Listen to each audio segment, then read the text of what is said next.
அல்லேலூயா. வேத புஸ்தகத்தை திறந்து அப்போஸ்தலருடைய புஸ்தகம் அதனுடைய 1வது அதிகாரம் 8வது வசனத்தை யாராவது வாசிங்க. பரிசுத்த ஆவி உங்களிடத்தில் வரும்போது நீங்கள் பலனடைந்து எருசலேமிலும் யூதேயா முழுவதிலும் சமாரியாவிலும் பூமியின் கடைசி பரியந்தமும் எனக்கு சாட்சிகளாய் இருப்பீர்கள் என்றார்.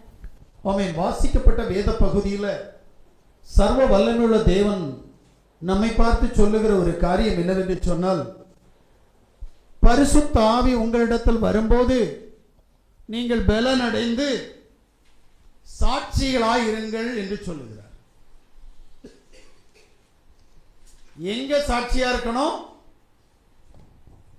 எருசலேமில் இருந்து சகல தேசத்திலும் நீங்கள் சாட்சியுள்ள பிள்ளைகளாய் வாழ வேண்டும்.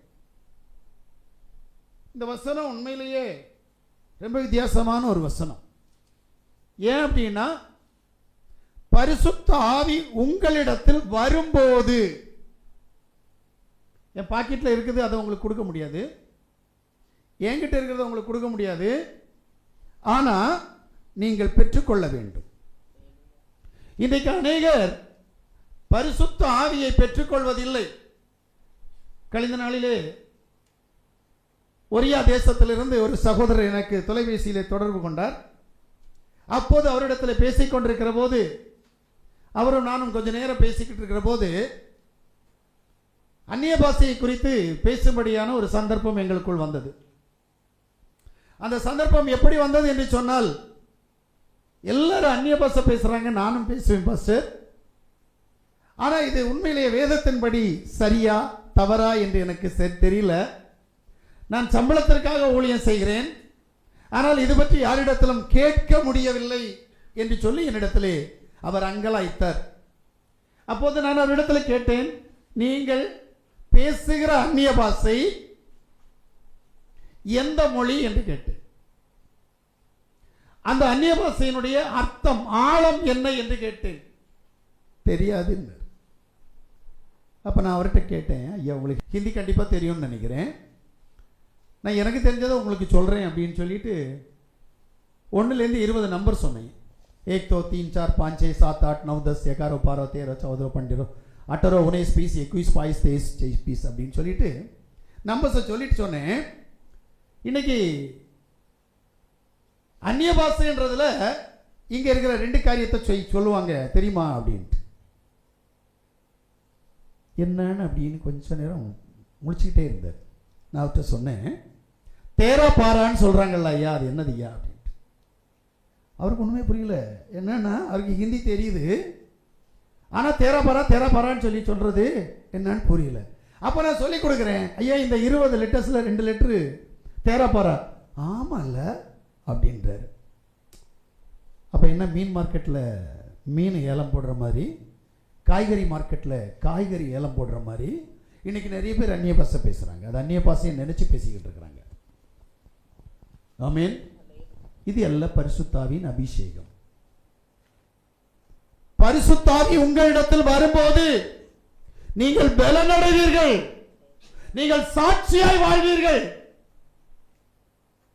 ஆனா இன்னைக்கு நல்ல அந்நிய பாஷை பேசுவாங்க, அதே வாயில நல்ல கெட்ட வார்த்தை போடுவாங்க. நல்ல பரிசுத்த ஆவியில நிரம்பி வழிகிறேன்னு சொல்லுவாங்க, ஆனா அவங்களுடைய கிரியைகள் பிசாசு செய்வதை காட்டிலும் மோசமான கிரியைகளை செய்வார்கள். பாவம் பிசாசுக்கு மேல பழி போடக்கூடாது இல்ல. ஆமென். இவங்களா எதையாவது ஒன்ன செஞ்சுக்கிட்டு பிசாசு மேல என்ன செய்வாங்க, பழிய போட்டுருவாங்க. ஆனா உண்மையிலேயே நாம செய்யற தவற்றை நாம உணரணும். அதை கொண்டு போய் பிசாசு மேல கொண்டு போடக்கூடாது. இன்னைக்கு சபைக்கு போறோம், அந்நிய பாஷை பேசுறோம், தேவனை ஆராதிக்கிறோம், எல்லாம் செய்யறோம், ரைட். ஆனா நம்முடைய வாயின் வார்த்தை, இருதயத்தினுடைய சிந்தனைகள், சரீரத்தினுடைய செயல்பாடுகள் இன்றைக்கு எப்படி இருக்கிறது என்று கேட்டால், பிசாசு செய்யக்கூடாத செயல்களை எல்லாம் இன்றைக்கு மனிதர்கள் செய்து கொண்டிருக்கிறார்கள். ஆனால் சபையில நான் பரிசுத்த ஆவியின் அபிஷேகத்தினால், பரிசுத்த ஆவியின் வல்லமையினால் நான் செயல்பட்டுக் கொண்டிருக்கிறேன் என்று சொல்லுகிறார்கள். உண்மையில் பரிசுத்த ஆவி யார்? திருத்துவத்தின் 3ஆம் நபர் அப்படி என்று பலர் சொல்லிக் கொண்டிருக்கிறார்கள். சிலர் பரிசுத்தாவியை விட்டு விடுவார்கள். பிதாவாகிய தேவன், குமாரனாகிய தேவன், இரண்டு தேவர்களை ஆராதிக்கிறார்கள். ஆனால் எனக்கு தெரிந்த பரிசுத்தாவி யார் என்று கேட்டால், யோவான் சுவிசேஷம் 14வது அதிகாரம் 26வது வசனத்தின்படி, என் நாமத்தினாலே பிதா அனுப்ப போகிற பரிசுத்த ஆவியாகிய, நல்ல கேளுங்க, என்ன யாசுவா சொல்றார், என் நாமத்தினாலே பிதா அனுப்ப போகிற பரிசுத்த ஆவியானவர் தேற்றரவாளனே எல்லாவற்றையும் உங்களுக்கு போதித்து, ஆமென், நான் உங்களுக்கு சொன்ன எல்லாவற்றையும் உங்களுக்கு நினைப்பூட்டுவார். அப்ப இவர் யாரு? பரிசுத்த ஆவி என்பது யாரு அப்படின்னா அவர் மேசியா, அவர் யாசுவா. ஏன்னா பூமியில நிக்கிற யாசுவா சொல்றார், பிதா அனுப்புகிற பரிசுத்த ஆவியானவர் என்னுடைய நாமத்தில் வருகிறவர், என்னுடைய பெயரில் வருகிறவர். என்னுடைய பெயர் யாசுவா மேசியா என்றால் பரிசுத்த ஆவியானவருடைய பெயரும் யாசுவா மேசியாவே. இவருடைய வேலை என்ற யோவான் சுவிசேஷம் 15வது அதிகாரம் 26வது வசனத்தை வாசிப்பீர்களானால், பிதாவினிடத்திலிருந்து நான் உங்களுக்கு அனுப்ப போகிறவரும் பிதாவினிடத்திலிருந்து புறப்படுகிறவருமாகிய சத்திய ஆவியான தேற்றரவாளன் வரும்போது அவர் என்னை குறித்து சாட்சி கொடுப்பார். பிதாவானவர் அனுப்புறாராம். இப்ப இங்க என்ன சொல்லுது? நான் அனுப்புகிறேன். என்ன நடக்குதுன்னு ஒன்றும் புரியல. அப்ப பிதா ஒருவர், குமாரன் ஒருவர்னு சொல்றவங்களுக்கு சவுக்கடி கொடுக்கிறார். அதனால்தான் அவர் சொன்னார், நானே அவர் என்று நீ விசுவாசியா விட்டால் உன் பாவத்திலே நீ சாவாய். மரணம், பாவ மன்னிப்பு இல்ல. அப்ப பரிசுத்தாவி யார் என்று தெரியணும், பிதாவாகிய தேவன் யார் என்று தெரியணும், குமாரன் யார் என்று அறிகிற அறிவு நமக்கு முக்கியம். அதனாலதான் வேதம் சொல்லுது, பிதாவையும் குமாரனையும் அறிவதே நித்திய ஜீவன். நம்ம என்ன செய்யறோம்? பிதாவை பெரிய கடவுளா, அது சூப்பரா இருக்கும், தாடியெல்லாம் வச்சு வயசானவரா அப்படி இருப்பார், இப்படிதான் இருப்பார். குமாரனை பார்த்தா சிலுவையில இப்படி தொங்கிட்டு இருப்பார். பிதா இப்படி இருப்பாரு, குமாரன் இப்படி இருப்பாரு. பரிசுத்த ஆவியை புறாவா வச்சிருப்பாங்க. ஏன் அவர் அக்கினியா இருக்க மாட்டாரா? அக்கினிமயமான நாவுகளோடு தானே அவர் இறங்கினார். அந்த வல்லமையில தானே வந்தார் அப்போஸ்தலர்களுக்கு.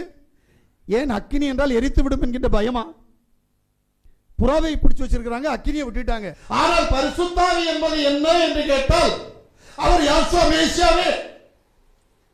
ஆமென், சந்தேகமே இல்லை.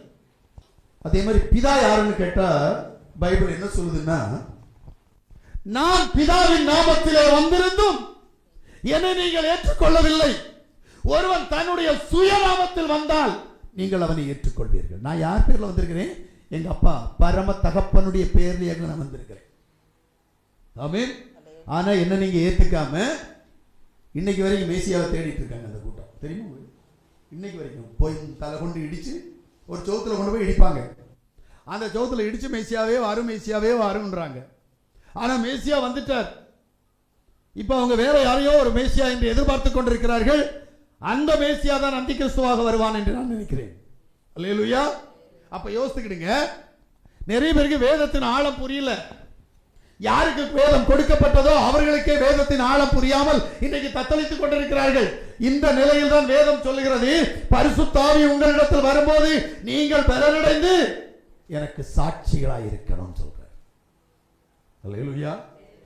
பரிசுத்த ஆவி நமக்குள்ள எப்படி வரும்?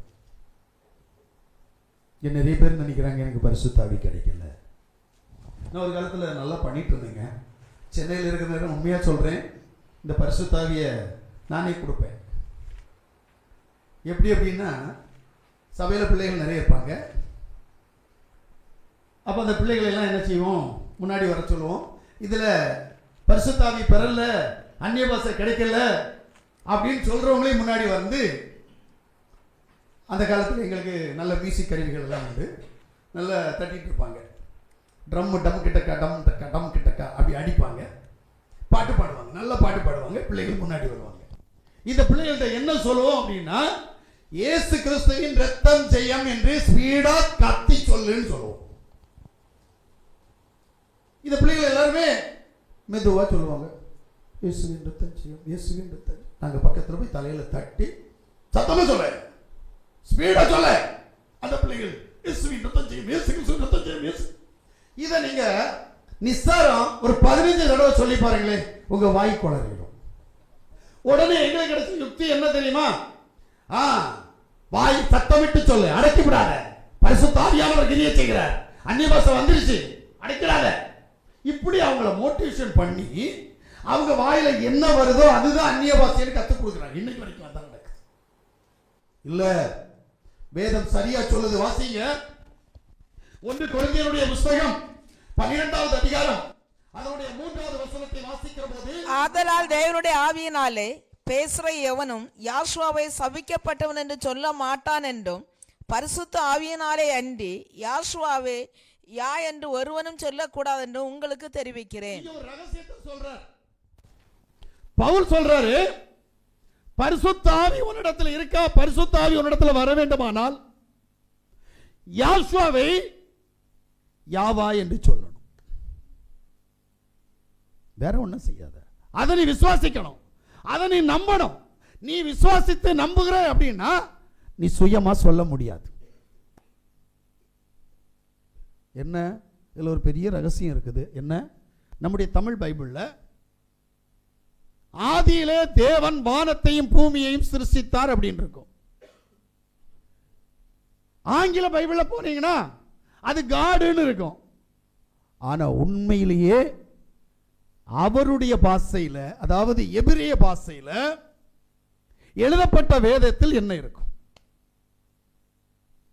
முக்கியமா நான் சொல்ல போனா, பரலோகத்தில் தேவதூதர்கள் ஆராதிக்கிற போது தேவாதி தேவனை அல்லேலூயா அல்லேலூயா என்று ஆராதிக்கிறார்கள்.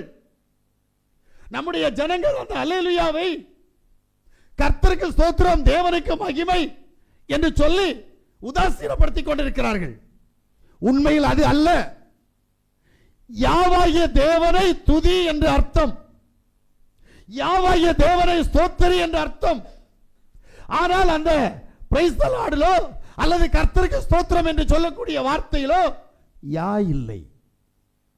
தமிழ்ல சமஸ்கிருத வார்த்தையை உள்ள நுழைச்சு கர்த்தர் என்றும் தேவன் என்றும் சொல்லிக் கொண்டிருக்கிறார்கள். உண்மை என்னவென்று சொன்னால் யாவாகிய தேவனை துதி. அப்ப தேவன் யார்? யா. இந்த யாவாகிய தேவன் இஸ்ரவேல் ஜனங்கள் மத்தியில் இஸ்ரவேல் ஜனத்தை பார்வோனுடைய அடிமைத்தனத்திலிருந்து மீட்கும்படியாய் மோசேயின் மூலமாய் கடந்து வந்து அங்கு கிரியை செய்யும்படியாய் கடந்து போன போது யாவாக வெளிப்படுகிறார். புறஜாதி ஜனங்களுடைய பாவ அடிமைத்தனத்திலிருந்து மீட்கும்படியாய் வந்தபோது யாசுவாவாக வெளிப்படுகிறார். அதுக்குதான் இங்க சொல்றார் பவுல், என்ன, நீ மாம்சத்துல பேசினா இதெல்லாம் நீ ஒத்துக்க முடியாது. நீ பரிசுத்த ஆவியில பேசினா இந்த யாசுவா தான் யா அல்லது யாவா என்று நீ நம்பணும், நீ அறிக்கை செய்யணும். அப்படி அறிக்கை செய்வதாக இருந்தால் உன்னிடத்தில் பரிசுத்த ஆவியினுடைய வல்லமை வந்துவிட்டது. அப்ப இந்த பரிசுத்த ஆவி எதன் அடிப்படையில் வருகிறது என்று சொன்னால் விசுவாசத்தின் அடிப்படையில் வருகிறது.